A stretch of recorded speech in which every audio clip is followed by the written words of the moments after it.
Family, welcome back to my channel. કેમ છો તમે બધા? આઈ હોપ તમે બધા મજામાં જ હશો. તો આવી ગયા છે સવારના 10:30 અને નાહી ધોઈને ફ્રેશ થઈને રેડી થઈ ગયા છીએ.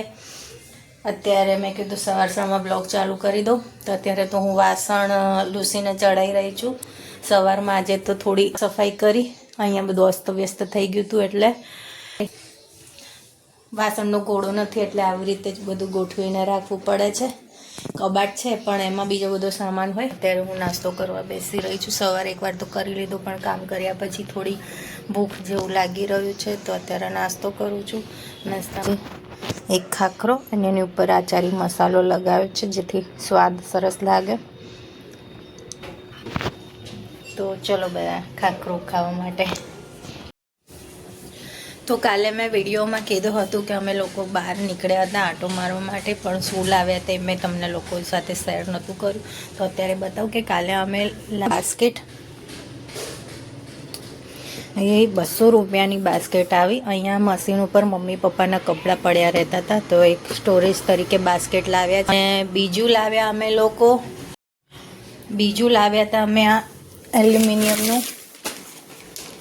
એલ્યુમિનિયમ આ આવ્યું છે 320 રૂપિયાનું, પણ સારું એવું તગારું સારું એવું મજબૂત છે એટલે 320 રૂપિયા લીધા. ઓછા કરવાનો ટ્રાય કર્યો પણ અત્યારે કોઈ ભાવ ઓછું કરતું નથી. તો બસ કાલે આ 2 વસ્તુની શોપિંગ કરી. આ ભાગ અમારી ગેલેરીનો છે ઘરની.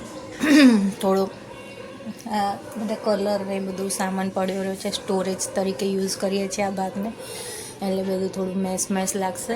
અને આજે સવારમાં જો મને શ્રીજાએ નખ મારી લીધા જોરથી, અને એની પછી મેં સર્વિસ પણ કરી લીધી. શ્રીજાની નથી એને કરવી પણ પછી એ બધાને મારતા શીખે એના કરતાં ઘરેથી જ એને શિક્ષા મળે ને તો થોડું એ બહાર જઈને કોઈને મારે નહીં તો પછી બધા એવું કહે કે એની મમ્મીએ શું શીખવાડ્યું હશે. કારણ કે કંઈ પણ વાત હોય તો સીધી પહેલી મમ્મી ઉપર જ આવે. શ્રીજાને આજે પનિશ કરી પણ પછી મને પણ થોડું દુઃખ થયું, પણ એની માટે જરૂરી હતી. અમુક ટાઈમે શિક્ષા આપવી પણ ખરા ટાઈમે શિક્ષા આપી અને એ જ સારું છે. તો ફ્રેન્ડ્સ, વાગી ગયા છે સાંજના 5 અને હું આવી ગઈ છું ધાબા ઉપર કપડાં લેવા માટે. અને હું તમને બતાવું શ્રીજા શું કરે છે.